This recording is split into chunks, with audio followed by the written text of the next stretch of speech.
Hey everybody, welcome to episode 3 of Keep Your Mind in Tune. We're changing it up a little bit. We're going to be coming at you with a new episode every Tuesday and Thursday until the election. And of course, we're going to keep on going after that, but we're giving you one in-depth interview in each episode.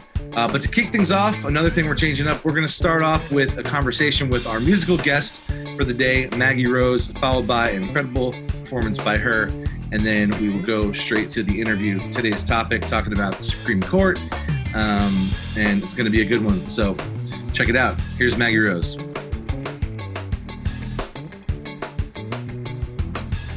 Thank you for lending us this performance of the new song. I love the song. Oh my gosh. Thanks for inviting me to do that. It's so fun. I love being a part of this scene you guys are about. And Kunj has been, really great to work on this project with, and he recommended. I feel like I know them. I've never met them, but I feel like over this pandemic, we've become just friends from afar. There are a lot of people that I now have a legitimate relationship who I don't know if I've ever been in the same. I know. I love it. Yeah, no, they're awesome, and so they've been really helpful in getting this project off the ground. And we wanted to start featuring different music. And although I'd love to have you back one day to actually join us for a discussion on the panel. Absolutely. For now, I think the song, so the single is called Quarantine 45, right? That's what the title of. That's what we called the project. So the 45 has both 2020 and Only Human on it. A-side, B-side. I'm not sure which one is which, but it doesn't really matter. Well, that means that they're both really good, so that's not a bad thing to not be sure. Yeah, and they complement one another. They're super different from each other, but they were made in such an interesting way, given what we're going through, that we all were recording it remotely and collaborating with people from all over the country, because that's kind of what you had to do. And in a way, it was more inclusive than so many projects I've done in the past. Because everyone has the freedom when they're doing their own part to kind of just do whatever comes to them and kind of work off of whatever you received from the last person. Mm-hmm. Yes. Yeah, it's just morphing constantly, and everyone has to be flexible and go with it. But I think it allowed for some creativity to emerge that maybe wouldn't have come about if it were normal times. Absolutely. I mean, I think a lot of businesses, although music, unfortunately, is going to take a while to come back fully, the process is now different, that, we're learning how much we can actually do remotely. I mean, I definitely look forward to being back in the same room creating music with my bandmates, yes, but it's nice to know you can do it. So this was all done that way, both of the songs on the single? Yes. Yeah. So we had someone mixing it who mixed my album Change the Whole Thing. Ben Tanner, who I did the record I was talking about that's done but not released, played keys. I had a bass player in LA put his part down. So we're Alabama, California, Nashville, people just sending these files around with WeTransfer, and you kind of got to involve everybody that I had worked with in the past, which was really nice, especially given how isolated I think people are feeling. Yeah. And what you were saying about having new friends over this time, I think it's been really important to be overly communicative to other artists through socials or whatever your way of reaching out would be, because we normally see each other on the road and we're touring, and there's this camaraderie that's been taken away from us in addition to just performing. So I've been trying to just hit up everybody that is inspiring me and just be like, hey, we'll get through it. But I've made friends that way, that Same. Krasno and Andy Frasco and just all these people that I have not really spent a lot of time with in person, but we've been virtually hanging out a lot. I love both of those guys. Both very fun, talented. And so that's kind of why we put this whole Keep Your Mind in Tune thing together, was just to both musically collaborate and just interact with people and send music back and forth, but also to just talk about so much stuff that's going on. And as you know, I just think the song, and the reason that I think the song 2020 is so perfect is just all these topics that we're discussing are things that a year ago, if you asked me, I wouldn't believe that we'd be discussing any of these. Oh my gosh, I know. A time traveler just like swooped in and was like, by the way, this is all going to happen in 9 months. I think no one would believe it. We wouldn't believe it. Yeah. We wouldn't change our course because it's just so unbelievably absurd and important and scary. Right. And some of it is stuff that, you know, is illuminating to what's actually been going on that we're usually too busy to be aware of and see. And so that ultimately I hope is a silver lining, but the moment right now it's definitely scary, but kind of cathartic putting it through music, I think, so that you kind of like come to terms with it in your own way. So yeah, I just thought that this song was so perfect because we're going to actually be releasing an episode every Thursday and Tuesday, Thursday, right up until the election, and then probably once a week afterwards. So again, I'd love to have you back, but I thought this was a perfect first outside musical guest appearance to have, given the nature of the song and all these things we're talking about. Thanks for sharing it. Absolutely. And, helping me get it out there. Absolutely. Catharsis is definitely what I was looking for when I wrote it. Coping. And now you're in like a beautiful, you're sitting on the dock of the bay, which is another good way of coping. A little outdoor time. Right. Family. That's been helpful. Family, music. My sister just had a baby. Oh, congrats.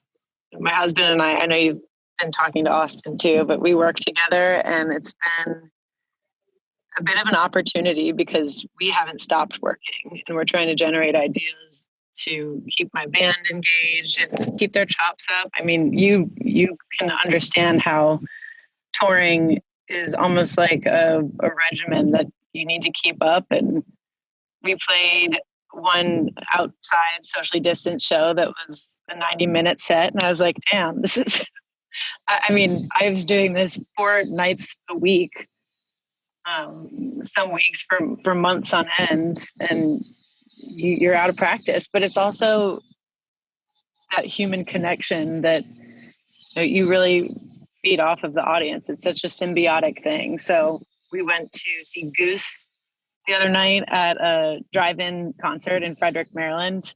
Nice. Just happened to be home when it happened, and it was so awesome to see it actually effectively working. And I felt comfortable. People were masked up, and there was just like this electrifying energy that we haven't had all year. And you could tell people were just so amped, and that might be the new normal for a little bit. But I was walking through Central Park one day, and normally there's a lot of performers there, and I'm playing music all the time, touring 150 days a year, whatever, and I usually just walk right by.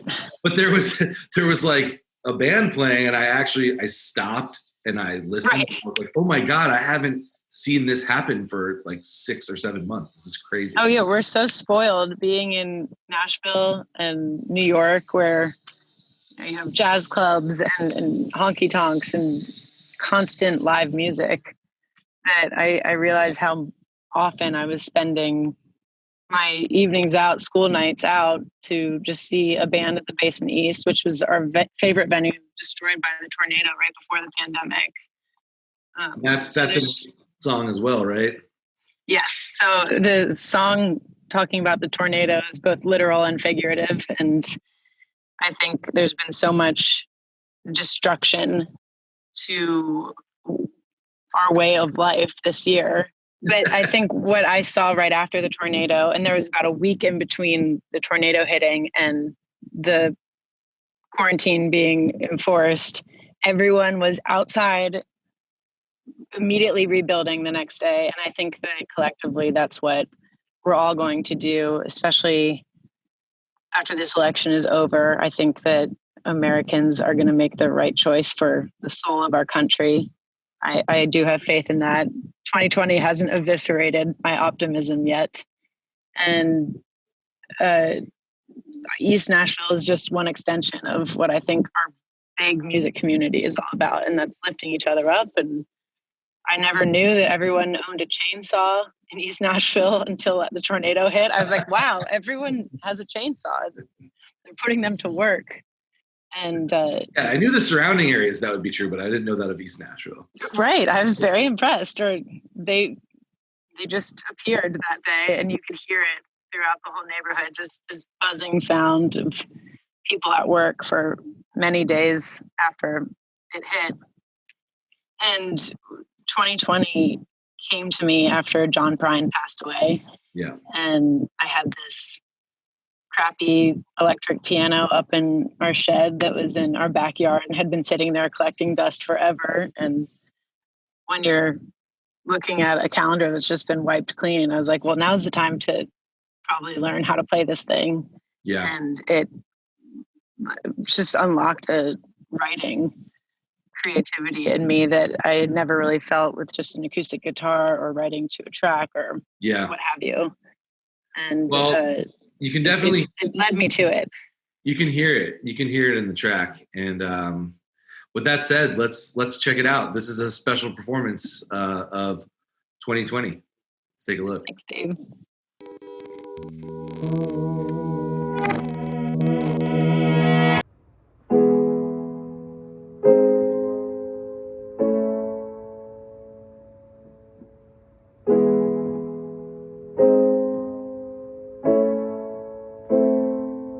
See 2020, but couldn't see the tornado coming. Sat me down when I'm usually running. Got me thinking about dumb things like money. But hey, I tried to stay high, but it took away Rogers, Withers, and Prime. But I thank God every day I'm alive, 'cause at least I see 2020.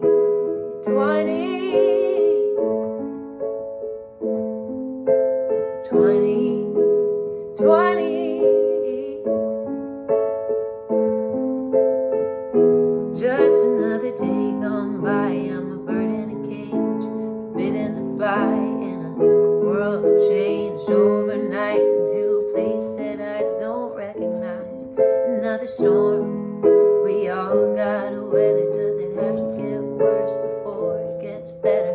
Staring down the thought that I may never hold you again.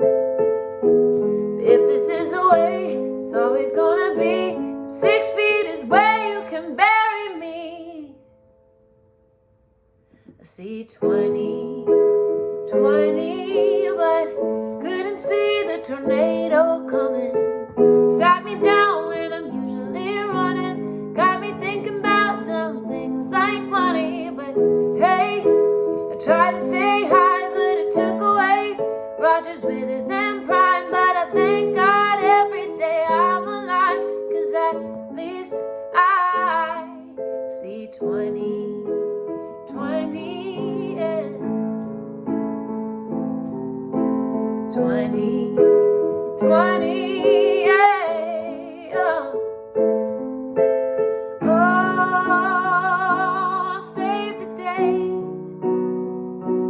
Don't matter how much it changes. Oh, how sweet it will taste when we finally know we've made it. We'll see 2020. We'll see 2020, yeah. We'll see 2020.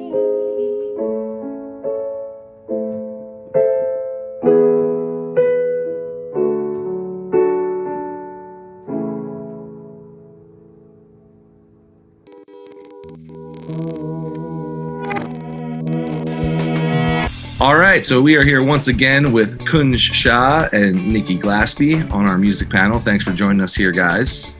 Absolutely. Today we have the pleasure of being joined by Bertrall Ross, who is a constitutional law professor, election law at at Berkeley Law out in California. Thank you so much for joining us here, Professor. Yeah, great to be here. Thanks for having me. And obviously the hot topic at the moment, well, there's many hot topics at the moment, but the most recent, the hearings of Amy Coney Barrett and this nomination happening so close to an election. I guess I'll start off by asking a question, which is, have you seen another confirmation this close when votes have actually been cast and election is actually underway? No, this is the first. This is unprecedented in terms of the proximity to the election.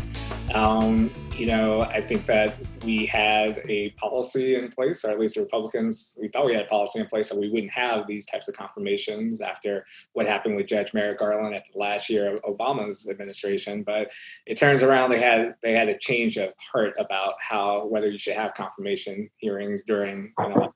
And here we are. Election year is what they said, actually, and now we're in the middle of it. Yeah, election year, and we're like in the almost like we're at the election in a month. Both are cast. We have over 30 million votes that have already been cast in this election, right? And we're 2 weeks away today from election day. So get out. So I might have the only opposite differing opinion on this panel about this, but I actually do believe that in the Constitution, it says that if you are the president of the United States and there is a vacancy, you fill that vacancy. I think what they did 8 years ago was super messed up. 4 years ago, yeah. 4 years ago was super messed up. But I don't know. I feel like, this is something that is just part of our Constitution, but I don't know how we proceed with what happened 4 years ago. Are we just going to keep fighting back and forth? Okay, well, now it's 2 years close to the election. Now it's 3 years close to the election. Isn't there supposed to be a precedent that's set? And I guess they set the precedent. And is it just going to be who is in control of Congress that is going to decide moving forward? Is there a way to just change the laws completely where it's just whoever's president decides who's on the Supreme Court? No, Congress has no interference moving forward. Well, I'd be willing to offer them their justice as long as in the future there's a precedent that says this is no longer the case. Yeah, Kunj, you're right. There's nothing in the Constitution that prevents the president from nominating or the Senate from confirming any time a justice or judge at any time during the president's term. And what happened, of course, 4 years ago was that a precedent was set that we're not going to do this during an election year. Now, many of us thought, Democrats and even some Republicans thought that was an ill-conceived precedent. We hadn't done that before. That was the new thing, right? Mm-hmm. The problem here is that, well, you set the precedent 4 years ago. You said that this was going to be the policy going forward. We have Senator Graham on tape and saying, even if it's in Trump's last term, we will not go through a confirmation. Use my words against me. Right. They would not go through a confirmation hearing. And yet they did so. And I think it's the hypocrisy that is bothering a lot of people with respect to this policy going forward. But you're right. In terms of why was that able to happen? What system is in place that doesn't let the president, for people who don't know, just appoint who? Does the Congress need to have a majority vote on? I know the confirmation, but they didn't even hear the nomination. Right. There's a lot of control that the majority leader in the Senate has over scheduling. And that control can only be taken away by a majority vote of the Senate. And since the Senate was controlled by Republicans in 2016, and is controlled by Republicans now, they have a lot of control over scheduling a hearing. And so what Senate Majority Leader McConnell did back in 2016 was avoid putting Republicans in a difficult spot. Right? He didn't want to even get to a hearing. He didn't want to get to a vote, because I think that they understood that if Merrick Garland was put before the American people, it would be hard to argue that this person's not qualified to be a justice. Mm-hmm. Right? And so they didn't want to get to that point. And Senate Majority Leader McConnell exercised his prerogative to prevent anything from going to the floor. But this all could be adjusted. You could pass a law saying that the Senate is required to hold hearings and to have a confirmation vote of any presidential nominee that comes before it, right, within a certain specified period of time. Right, you could pass that law, and you could sort of dictate to the Senate how they have to manage these types of proceedings. But that law is not in place yet, and I don't know if it will be in place in the future.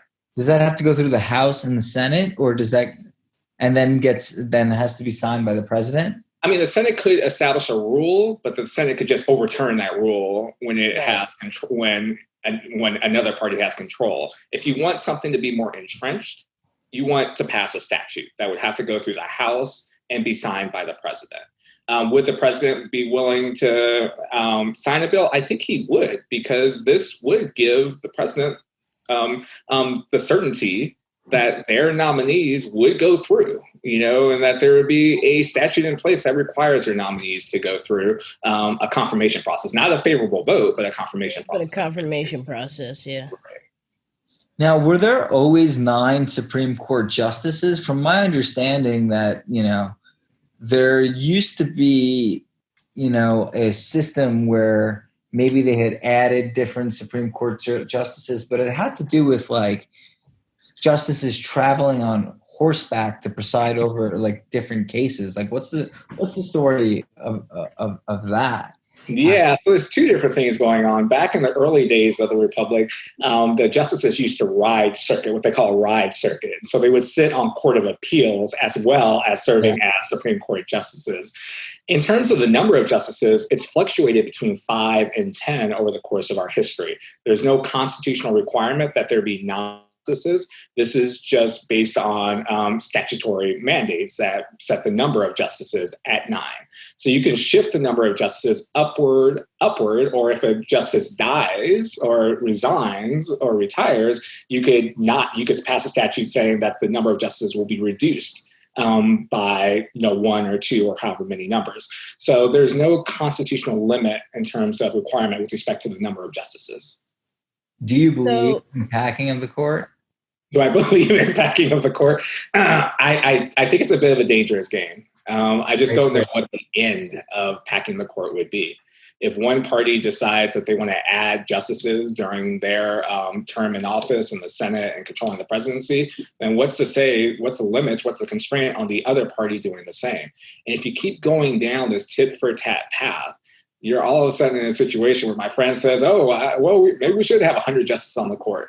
But then if you kind of get to that point, well, the Supreme Court loses its integrity and legitimacy as an institution. It just becomes a partisan pawn. And if we get to that point, that very much undercuts our Republican form of government that depends on these 3 branches acting as checking bodies on each other. If one branch is deemed illegitimate by the people, then it's left to Congress and the president to hammer out differences, which we see is often difficult when the president is of one party and Congress is of another. Yeah, an eye for an eye makes the whole government blind. Yeah, absolutely. Yes, it does. So you're saying that like there's no limit, as to like how many justices can be on the Supreme Court. So let's say that Amy is confirmed, and just for argument's sake, Biden becomes the president. So you're saying that he can then appoint a justice if he wants to? Yeah, so they pass a statute that increases the number of justices on the court to 11, say. They're doing it to make up for the Merrick Garland and to make up for the Coney Barrett episode. And now and then he nominates 2 justices, and the Senate, controlled by Democrats, presumably under this scenario, confirms them. And now they are members of the court. And then you see in 2024, right? And went to the White House. And then in 4 years, bigger. And in 4 years or 2 years, the Republicans do the same thing, and they're better at this game than we are. Right. Well, that's what I was going to say, though. Like at a certain point, they played dirty when they had control, and I don't think anyone can deny that, even if you're a Republican and you wanted that to happen, and that wasn't a norm. They broke the norm, and they went out of their way to say that a president in his last entire year couldn't appoint a justice, which is pretty absurd. Now that happened, I do feel like the Democrats are notorious for, not retaliating, not being as ruthless. And so, yes, it could go back and forth forever, but I mean, the 6-9 majority with young justice, I mean, that's going to affect a lot of things for a really long time. And I think that's why so many people who aren't morally in line with this president have been okay with him, because not only the Supreme Court justices, but he's appointed 200 plus judges all over the country. Yeah. Always been paying attention to other stuff. Yeah. I mean, that's a very difficult position we're in right now, Dave, in terms of, Democrats just can't, they feel like they can't lie down. We can't just do nothing, say the Democrats, right? The question is, well, what do we do? What can we do? And the options are quite limited, right? You could imagine, well, maybe we should impose term limits on Supreme Court justices. That's one option floating about, but you need a constitutional amendment to do that. And the likelihood a constitutional amendment will pass, limiting the terms of justices, are pretty low, right? It's hard to pass a constitutional amendment. Well, what are other things? There's all these sort of complex statutory shenanigans that you can do by making certain justices senior justices and other justices junior justices as a way of balancing it out. But these get really complicated. And the more complicated your proposal is, the harder it is to sell to the American people as something that needs to be done, or it's harder to have it be understood by the American people. I thought there was no term limits on Supreme Court. Sorry to cut you off. I apologize, but I thought you were done. I thought the term limits on Supreme Court justices did not exist. And forgive me for my naive seventh grade social studies look at this, but I thought we didn't have term limits on justices so that they weren't beholden to any party. Right. That's exactly right. And it's designed to create independence for the judges and justices, right? Now, I think that Democrats and maybe others would be willing to just sacrifice that for purposes of having and ensuring some degree of turnover in terms of judges and justices. And to be fair to their point of view, what they would argue is that, well, when we didn't have term limits back in the early parts of the Republic, we also had life expectancy that was much lower than it is now, right? And so judges and justices weren't serving as a general matter for the long terms that they are serving now. Now we have justices and judges that are appointed at 40 and up, right, and in their 40s. And if they have a longevity of a Justice Stevens or Justice Justice Ginsburg, then that's 30, 40, 50 years on the court. And so that's the part of it that concerns people. And that's why some people might be willing to sacrifice some independence or pretense of independence for limited terms. So I think a lot of people are scared right now, but with Amy Coney Barrett, she can't overturn Roe v. Wade, because aren't there I don't know how you say it, but stare decisis, once a court rules on a decision, it's not supposed to overturn it, and it becomes the law of the land, right? So you can't just go and overturn Supreme Court rulings. Yeah, so it's a prudential consideration, meaning that, it is something that is a norm, that is kind of the expectation that the decision that was made will stand.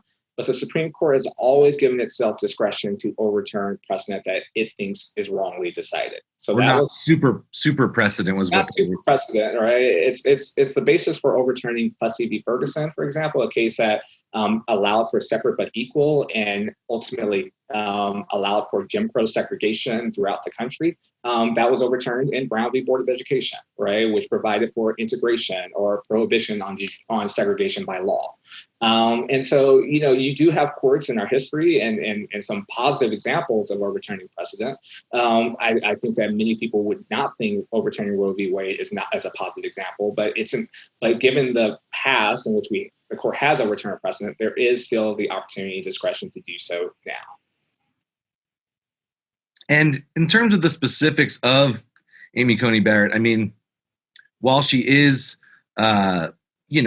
extremely intelligent, obviously, and capable in terms of her faculties and what she knows, and, regardless of her opinions being maybe the total opposite of somebody like myself or other people or her views, she has only served for 3 years, correct? And that seems, and she's very young, which I think is a strategic move. That's not a coincidence. And also, is it normal for justices to not be able to weigh in on anything that they're asked in a hearing? I mean, just in terms of us understanding her, what she's going to behave like on the Supreme Court. It's not normal based on our deeper past in terms of what the Senate was supposed to do in the confirmation process was to assess the qualifications of the person to serve as a judge or justice, which included interrogation of the judge and justice's views or the nominee's views on particular issues. And we had a practice in which there would be these questions and they would be answered. Now, there were confirmation hearings that many were pro forma, in which there was very few questions asked.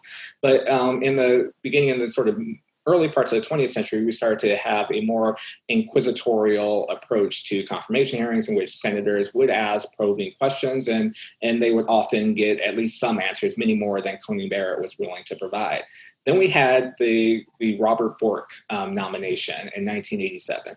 And Robert Bork was very open in expressing his views of the Constitution, which were very conservative and even libertarian.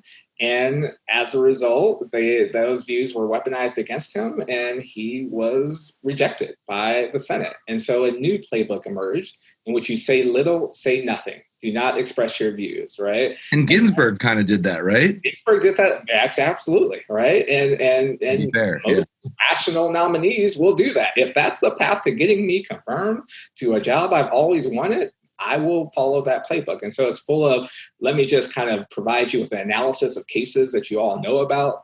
But then in terms of opining about how I would rule on a case that might arise, I'm going to say nothing. I'm going to fill you up with empty bromides about nothingness, right?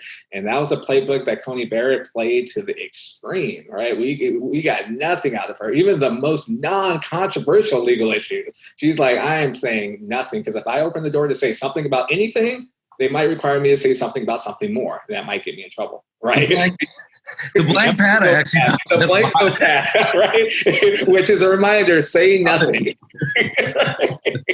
I wish we had these hearings for local judges. I've just filled out my ballot for Nassau County, my absentee ballot, and I used Ballotpedia. We should put a little thing here for when people are looking for who to vote for on their justices. They gave me 8 options, and I was able to vote for 8 justices, and there was only 8 justices. Now, in the Democratic column, Republican column, and conservative column, they were all the same justices. So I had to plug in so most people that I know, like my father would go in, and not to throw him under the bus, but he would vote Democrat along the line for as many people that he could vote for. But when I did my research on Ballotpedia, I noticed that 3 or 4 out of the 8 justices, and they let you pick up to 8,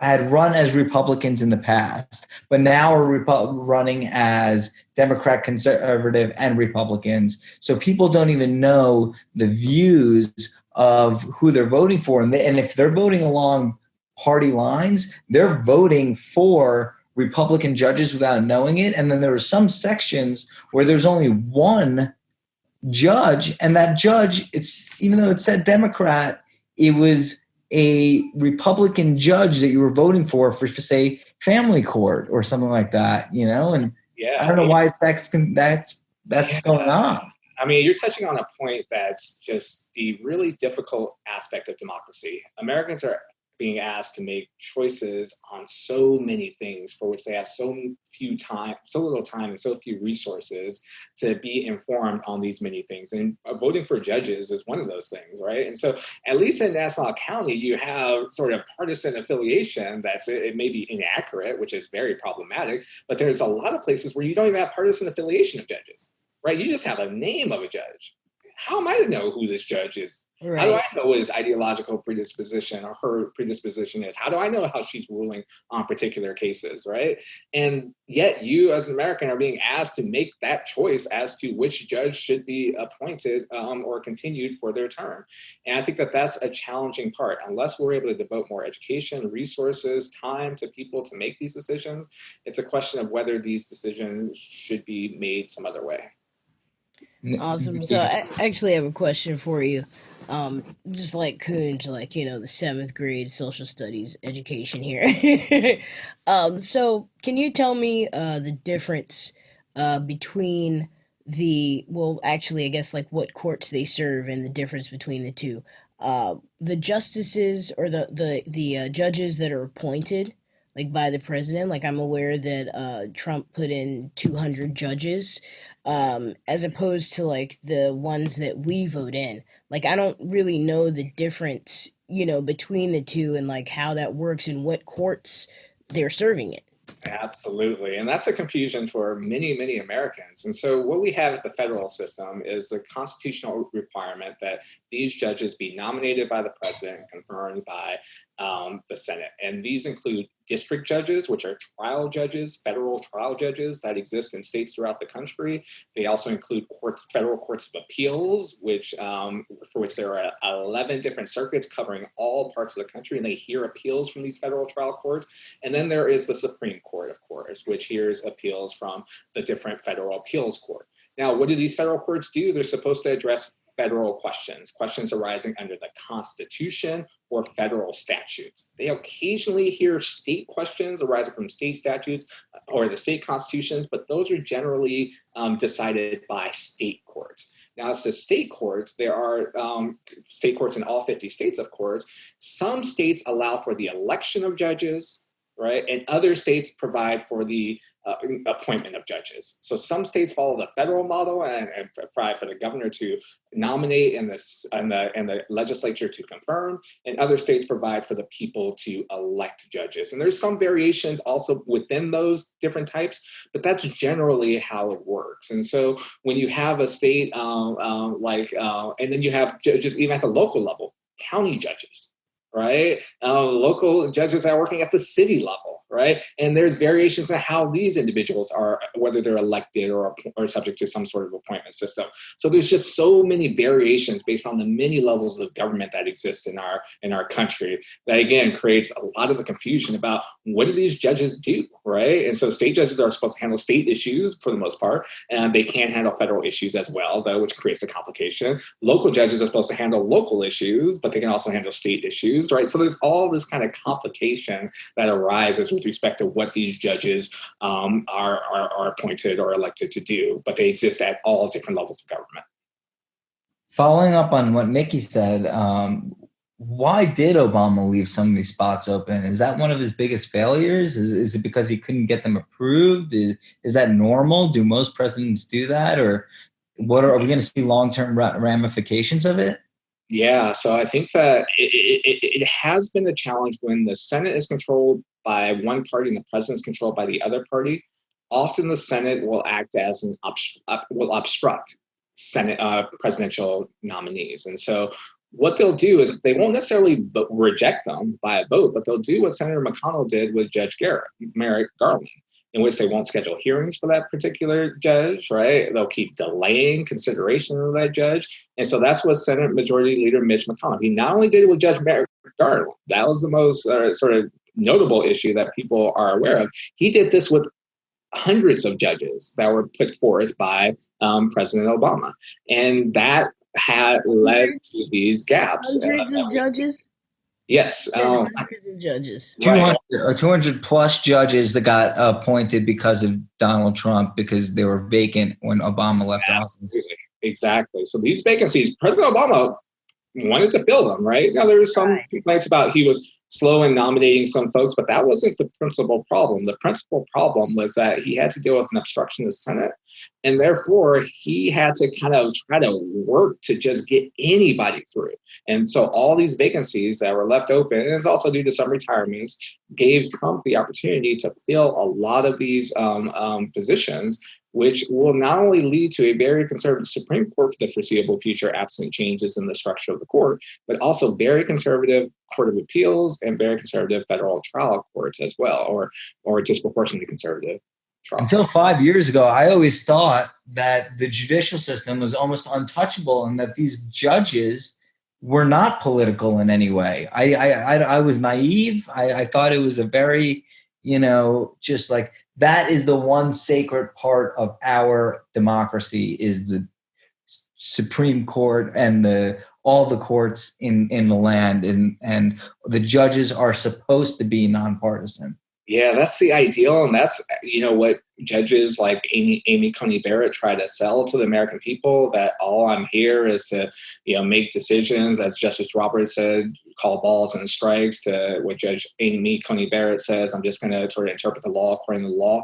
But the reality is that the Constitution, which is the primary thing that they are involved in interpreting, is full of vaguenesses and ambiguities, right? There's no simple matter of interpreting the law as a law. There's a lot of discretion built into the constitutional language. And this was intentional because the framers of the Constitution meant for the Constitution to evolve to respond to changing circumstances, right? They knew that if they set a framework for that particular time that they were in, it would not be relevant for the future.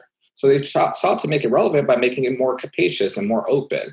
And so that is a part of the challenge with sort of having judges that could just neutrally decide what the law is. And so since there's this discretion, then values will enter into decision-making. And once values enter into decision-making, then who you appoint is going to be a highly political decision. And that's what it's become. And for Trump, love him or hate him, he surrounds himself with people who he believes are going to support him in a time of questioning. And there's no more relevant situation than the one we're about to face in 2 weeks. Nikki, you and I were talking about this earlier.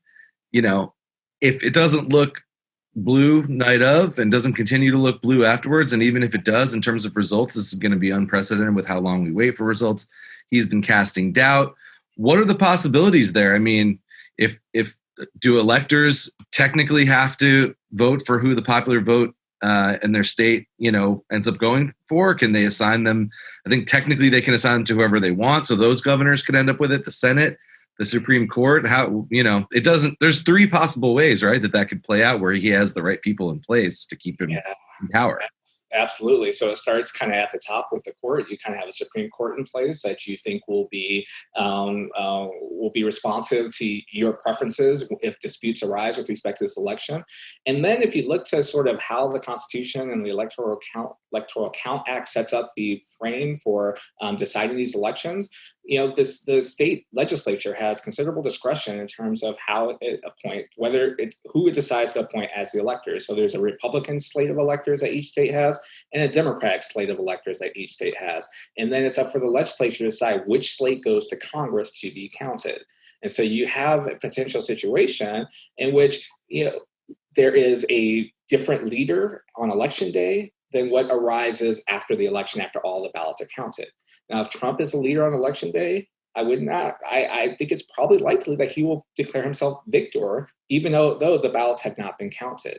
And then after the ballots have been counted, then we find that actually Biden won that election. But now we're already in constitutional crisis. We have a president claiming victory, and then he's trying to delegitimize the other ballots that are coming in later as being fraudulent, right? And given the level of distrust that Americans have into the system, given that we live in a fact universe in which nobody believes each other, or few people believe each other's facts, we're going to be in sort of a situation where we have to have an independent institution decide these questions.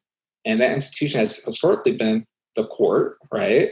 But then you have the problem of, the court seems to be rigged in the minds of some Democrats to favor Donald Trump. And so how do we move forward if this crisis were to occur? I'm just hoping it doesn't occur. I'm hoping there's a clear victor on election day, but there's great potential for it without any institutions necessarily having the legitimacy to resolve it cleanly. Didn't that happen with George Bush's brother in the Florida Supreme Court, where they stopped counting the recount because he basically said that, the Supreme Court, he got the Supreme Court to just say anything that's been counted has been counted. So is there a chance that our U.S. Supreme Court will just say whatever was decided on election day is final? Yeah, so it's interesting. There's kind of a deeper story with the Bush v. Gore situation. There's a sort of famous Bush v. Gore decision stopping the recount, but there's also discussions between Republican operatives and the governor, being Bush's brother, to slate the electors for Bush in Congress, right? Even before the recount was concluded. And so there is talk about, appointing Republican electors in the state of Florida. It didn't come to that because the Supreme Court resolved the issue. You could have a situation where I don't think the Supreme Court will decide that the count on election day is the only count that matters. They may allow the counts to go forward, but they may sort of listen to the disputes of the ballots that are coming in late. There may be disputes about whether they got there on time, whether they were postmarked on the right date, whether they were entered into, whether there's signature verification signatures were appropriate. There may be all these disputes that arise that lead to a bunch of ballots being thrown out potentially, and as a result, shifting the winner from one candidate to the other. That could be something I could see the Supreme Court doing. I'm optimistic perhaps about this, that they would just decide that we're not going to count any ballots that come in after Election Day or that are counted after Election Day, because that would be so far out of the norm. But again, we're living in abnormal times. Yeah, I mean, you go ahead, Nikki. Yeah, I guess there's a couple of things and issues that obviously more questions that I have about all of this, because it feels like right now, in 2 weeks, we're gonna be at a crossroads as far as our democracy is concerned. If this goes to the Supreme Court, and after that, is it possible that generals can remove the president if he does not want to relinquish power? And then also, I mean, we talked to Professor Douglas, and I think I remember him saying that all of the ballots would be counted. It doesn't matter as far as it being an absentee ballot or whatever. I mean, as long as it's in before the deadline. But as far as anyone that has done early voting or that has done absentee voting, obviously I think they're going to have to be counting for multiple days, because there's already been 30 million votes cast. There's no way, how many people can count 30 million ballots, I just everything is just so swirling, and it's a mess. And obviously the person in power doesn't want to relinquish power. He's already said that, even if homie wins, he's not gonna leave easily. So it's where do we go from there? It's a really difficult situation, and my biggest fear is the scenario you describe in terms of, it's in a sense running out the clock, right? So we have the big dilemma we have is that some states cannot process, according to their laws, ballots until the day before the election or the day of the election. And it takes time to process ballots. What does processing ballots means? Well, you have to verify the signatures on all the ballots. You have to make sure they're included in the right envelopes. You have to kind of flatten them out. You have to do a whole bunch of things to just get them into the machine to be counted, right? And if you have millions upon millions upon millions of these in your system and you haven't been able to process them until Election Day, it's going to take several days after the election to process and ultimately count these ballots. And during this time, as we are waiting, you're going to get results from the state. I'm talking about states like Pennsylvania, Wisconsin, Michigan. You're going to get some preliminary results based on the ballots that have been counted, right? Not accounting for all the many ballots that haven't been counted. And there's going to be a long wait until we get more results. And during that long wait, we're going to have people questioning the legitimacy of this election potentially, right? We're going to have people saying there's something fishy going on. Why is it taking so long, right? And we'll have sort of news media jumping onto this train and say, yeah, the president says there's something fishy going on. There must be something fishy going on. And then you have a sort of sowing this doubt in a context of great mistrust of the system that leads to a scenario in which the president could potentially legitimately claim that I haven't lost this election, right? I know the ballots are coming in, but we know that given all that's going on, the delays, this must be rigged, right? And then do we expect the generals to step in to remove them? I don't think so. They don't want to get involved in this partisan game. They'll say, look, you other institutions, it's going to be passing the hot potato, right, throughout if we have this scenario. No, you deal with this court. No, we're not dealing with this. You deal with this military. No, we're not dealing. You deal with this Congress. No, we can't deal with this. Okay, I can't sit with that answer though. Where does hot potato land? Who's the ultimate decider? How do we don't want to sit with it, but it's the first time, right? I just don't know, and that's the open question. There is nothing in our Constitution. Our Constitution seems to assume peaceful transfers of power, right? So they don't provide for any mechanism to handle a scenario that we're facing right now. Electors don't even have to vote for, like, he could get the governors of those states to say, you know what, we're going to cast the votes for, whatever, Ohio, Pennsylvania, any number of states. That's not technically written down either, right? A lot of this stuff is formalities. It's not, right? And we don't know if the governor's certified electors will be counted, or the legislators sent electors will be counted in a disputed state. So you have states of Pennsylvania, Michigan, and Wisconsin are 3 states in which you have Republican Republican legislatures and Democratic governors. And so you can imagine if there's dispute in these pivotal states, and you have 2 different institutional bodies sending 2 different slates of electors to Congress, and then Congress being what it is in terms of how do you sort of determine which slate of electors counts when you have a Republican Senate and a Democratic Congress? Or Democratic House? How do you respond? How do you get over this gridlock? Who decides? And there's the rumor that Nancy Pelosi becomes the president of the United States. If the clock ultimately runs out completely, right? There's no decision. There has to be someone appointed on January 20th. That is a constitutional requirement. And so somebody seated as a president. And if there's no resolution between the president and Biden by then there's an opening for Nancy Pelosi to assume the seat of the presidency. But resolution by who? Who makes that final decision? They just can't decide. If there's nobody, whether Congress, the courts, military, whoever, they just can't decide who won the election. There's no decision on the winner.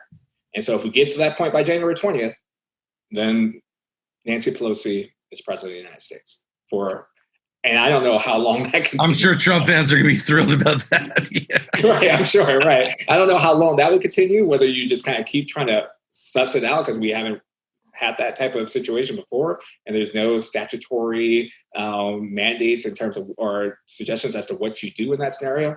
But that's a possibility. And if that scenario happens and Nancy Pelosi steps in as president, does she serve a full term?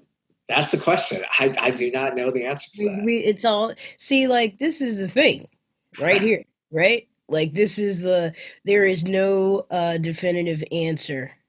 There's no definitive answer. And that to me is like, it's a perfect storm for a tyrant. It is. And that's the problem, right? And I imagine that after this election, if Biden were to win, I would hope that Congress would pass a statute to sort these things out, right? We just can't have this gap in our law that on the most pivotal occasion that happens in a republic, the election of president. I think that Joe Biden should say, hey guys, we won't pack the courts. Let's set a precedent that no longer can ever happen, but also set a precedent that, when the election results come in, these are the results, and set a bunch of precedents so we're not all left scratching our heads. We need to, complete this living document of the Constitution. Like, it needs to be finished so that, every contingency is accounted for. Yeah. And I agree. This conversation just scared the shit out of me. Yeah, I mean, especially as it pertains to the leader. Especially as it pertains to that. I understand the Constitution being, allowing room for change, because there's been lots of change. And I talked about this last night with, it's like, it used to be against the law for like me and Dave to be in the same room. You know what I mean? So it's like, yes, you have to allow for change. But as far as picking a definitive leader, like that is a problem. Right. I don't think that people actually know, how deep this rabbit hole goes. No, I think like, what can we do about it? What can we do about it? I think it's not forgetting this election after the election. What the mistake we often make is the election's over. Okay, we can move on to other things. No, we need to remember what happened in this election and try to fix it. Set up the procedural requirements for succession in as much detail as is possible. And the American people need to continue to put pressure because on our representatives to do that, to do your job. And a big challenge is there's a lag, right? After the election, the president isn't sort of seated until January 20th, right? So there's a 2-month lag in which we say, oh, we're done, right? And then we're moving on. We have major problems in this country that we need to deal with, that we all know about. But we have to get this fixed. And I hope that the American people will continue to put pressure on representatives to fix this. And the representatives are in a bit of a gamble too, because if they go all the way to try to keep Trump in power, but then it turns out that that decision goes the other way, now their future hopes of re-election have been compromised. So I think a lot of those people are kind of doing this dance right now where they're like, I don't know if I should stand up for what is actually, at least implied, if not specified in the Constitution, or if I should bet on the fact that he's going to stay in power and I want to stay in his good graces. And that's the Republican dilemma since the beginning of the Trump presidency, right? Loyalty to the president is demanded by Donald Trump, right? And if you are disloyal, he will openly try to ruin your career by prevent you from being reelected, by supporting an opponent to your election during a primary, by making your life very hard. And this has led to a number of retirements. This has led to a number of failed elections as a result of Trump supporting the opponent or not supporting sufficiently enough the particular candidate. And so, yeah, you're in a dilemma, because if you ultimately fail to back Trump and you start to sort of stand up for principles, right, then the consequences, if Trump ultimately is the victor, on you are going to be great. He sees everything that's done against him as an act of betrayal. And so it's going to take, are there enough Republicans willing to stand up for principle if we come into this crisis situation? That like is Jeff Flake just got out. Got out, absolutely. Jeff Flake, others got out, right? And there's been a whole bunch. There's been so many. Absolutely, right. That resigned and stepped down, and yeah. as I watched it, I was like, "This is incredible!" Like, you were his dude 2 seconds ago. Absolutely, what absolutely. Exactly. And people that's like Lindsey Graham were literally, I watched campaign ads where he calls Trump xenophobic, a detriment to America, blah, blah, blah. And now that's his biggest supporter as well. So it's just but I wonder if Obama went and campaigned, or if Biden campaigns hard for, even if he doesn't have the majority, to get these justices nominated. Should Obama have been campaigning harder to push through these justices and tell the American people the importance of what, and I know the past is the past, but maybe that's a lesson we can learn from the future, is that maybe we should be as vigorous about at least not berating our own party, but the other party for not even acknowledging our nominations. Yeah, no, I think that's right. And I think that's always been a critique of Democrats with respect to the court. The court hasn't been as central to Democratic policy, Democratic agendas as it has been for Republican policy and Republican agendas. And given that it's lower on the agenda, we didn't see that level of active campaigning that we might have expected from a Republican president put in that same situation back in 2016. And we didn't see the same sort of campaigning and open criticism of the Democrats as obstructionists that we saw even during the Bush administration, when a Democratic senator was trying to act as an obstruction to Bush nominees, right? And we saw the Democrats give quite a bit of ground during that particular period that the Republicans were less willing to give when they controlled the Senate and a Democratic president controlled the White House. And so it requires sort of moving it up the agenda space. And I think that the opportunity will be there, because what we're likely to see over the next few years are very conservative decisions by the Supreme Court and likely by Court of Appeals and federal trial courts. And as a result, that could lead to sort of overturning Roe v. Wade, but it also could lead to more insidious forms of conservative decision-making, such as limiting access to abortion so that women's reproductive freedom is a joke in many states, right? And so I think that those types of moves, right, limiting sort of racial equality, sexual orientation equality, all these other sort of moves that might be made by a conservative court or courts may sort of animate and may motivate Democrats to put judges in the court more higher on their agenda. Well, I feel like a lot of people don't really know what the Federalist Society is, and I have Democrat, very far left leaning who are in law school, and they're joining the Federalist Society because they do want to be a judge one day, and people don't realize how much. And I think one of the senators in the Supreme Court hearing utilized all of his time to talk about the dark money that's in play with the Federalist Society. So there's going to be very few liberal judges to begin with. So even in liberal states where the Congress is, putting through laws, the Supreme Court of the state could just overturn them. Absolutely. The Supreme Court, federal courts can overturn them too, right? Saying that they're inconsistent with the federal Constitution as well. And so, yeah, there many sort of progressive laws and progressive gains made over the past couple decades, right? Starting with same-sex marriage, protecting to a certain extent reproductive freedom. All of these things are at risk right now.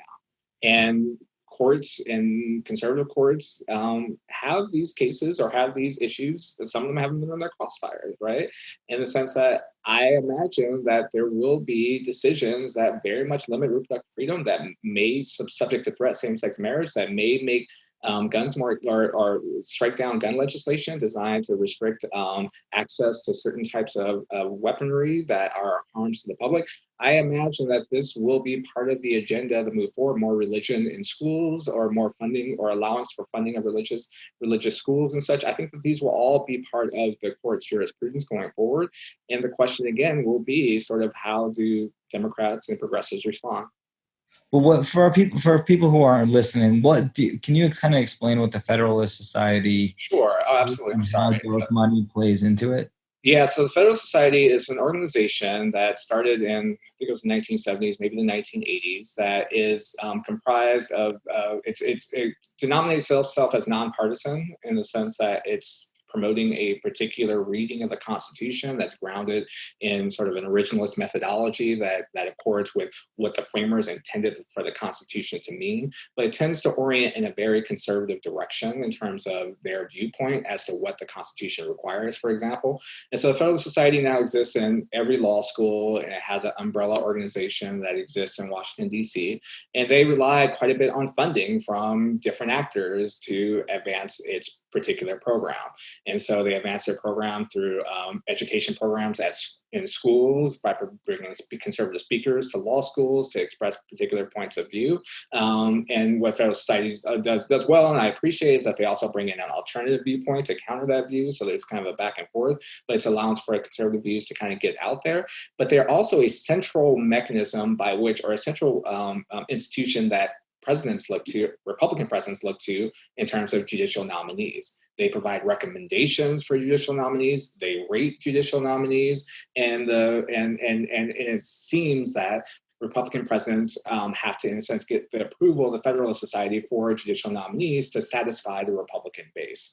And so they are an important actor in that particular space, and they use their money to propagate their ideas throughout the country, mostly through the vehicle of law schools, but they also do so in other institutions by holding conferences that bring judges together, including justices on the Supreme Court, to talk about issues with respect to the Constitution.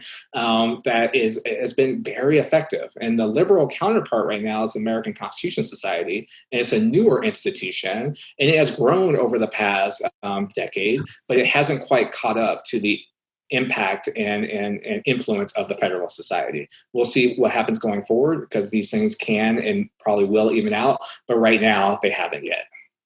Those names are kind of confusing, because Federalists I don't think of as conservative. I thought that was sort of, and then constitutional, like, I don't know, that's very confusing the way those two things are named. It totally is. I agree. Well, it's supposed to be state rights and the anti-federalists, but yeah. But then that's not true when it comes to abortion and drugs. Yeah. There's all sorts of people. It's all over the spectrum, these views. Totally, they don't have to, absolutely right. Not all libertarian. It's just kind of cherry picked from different, random moral value. No, maybe not random moral values, but that's what drives them, I think. And it's a scary time, but hopefully everyone, as Kunj just put on his vote mask, everyone should wear a mask and also vote. So you're covering. Everybody needs to wear a mask. Absolutely. And we can work through our confusion by expressing our views at the polls, right? And I know that there may be some issues for which we are not as familiar with as others, but for those issues that we are informed about, we know about, right? Our voices need to be heard. And so I encourage all of you, we're 2 weeks from Election Day. In many, many states, you can vote early. Check vote.org. It's a great website that gives you some information about voting, but also you can check the Secretary of State sites of your particular states to figure out how to vote, come up with a vote plan, and get out there and vote. That's the most important thing. Well, thank you so much, Professor. This has been a lot of information, and although it's scary, it's really good to have an understanding of it. So we're empowered to get out and vote and do what we can, be aware of what's to come. So thank you. Well, thank you, Dave. Thank you, Kunj. Thank you, Nikki. It was great to be here with you, and happy to do it again if the opportunity arises. Thank you for that'd be awesome. I definitely love to talk to you more and like pick your brain more about this stuff, because it's important to be informed, right? Like, we need this information, and I think that there are a lot of Americans that do not know, and me being one of them, that especially because I am a black female, a black gay female, like, this definitely affects me, the most. I would say, as far as, it's crazy. So after the election, we might need some even more information. I know. Well, I want to commend you all on the great service that you're doing for music fans everywhere, because, these are the types of things we need to do in order to have, more Americans just understand how these things work and what's going on so that they can make informed decisions. Do you have one last message of hope before I run into oncoming traffic? Kunj really wants a message. I see the look on his face. We've been through a lot as a country. Remember that. We've been through a lot to get to where we are. And just to look at this set of panelists that we have here, right, just shows how far we have come, right? And I do believe in the strength of the American ideal, the democratic ideal of inclusion and access and opportunity, and I hope that our voices kind of will push in that particular direction. We've been through many, many crises as an American people before, and we've overcome them all, and I'm hopeful that we will overcome this one. Yeah, that's what I was gonna say. Is that I think that we've been here before, maybe not quite like this. Yeah, but we've definitely been in tough spots before. And we found a way to get through it. So that's what I'm relying on. I'm relying on all of these people that, the justices, the judges, the lawyers, that they really, the reason why they would want to practice the law to begin with is, so that it's like clean cut. It's like, this is right and this is wrong. So I'm just hoping that they do rely on that and not just like opinions or money, but like that is a hope. Obviously, we live in a capitalist society, so I've never had so many friends leave the music industry to become lawyers until the last 2, 3, 4 years. It's unbelievable. 3 of my employees have gone to law school, so that does give me hope. Yeah, my manager left to go to law school. I'm not ready for that. I'm gonna stick with this stuff. Yeah, I'm not either, but honestly, like, I'm considering like running for something. You know what I mean? Like city council or like something, because that, I believe that's what it takes. Is that it takes regular people, right, to get involved and to serve, because you have these people that have special interests that are not serving. And that's what I believe. That's like what democracy is built on, is the people that are actually in office serving the people. Absolutely. I think that's a great addendum to my suggestion about voting. Vote now, think about running for office next, because I think we need a more diverse array of Americans that are part of our institutions of governance. Yeah, and we can do it. It's like we can. It's like, just bite the bullet, As long as you can still play drums. Tour anymore. It's like, you know what? I'm gonna run for office. At least I'll have a job. That's true. That's true. Somebody sent me a thing where it was like all the presidents that we've ever had, and we've had nationalist presidents before. We've had people, I know Donald Trump might seem like the worst in our lifetime, but you've had the McCarthys, you've had people that were nationalists, you've had people that were really, really awful, and it might seem worse than ever because we don't learn about that in our history books, but I think we will get through this, you know, conservative judge is on the Supreme Court or not, or, you know, I think we as a nation, or I hope we as a nation, will get through this. I'm also talking to myself. That's a good note to leave off. Thank you guys all so much. This has been amazing. Appreciate it. Great to see you guys. Yeah. See you guys again. Take care. Take care.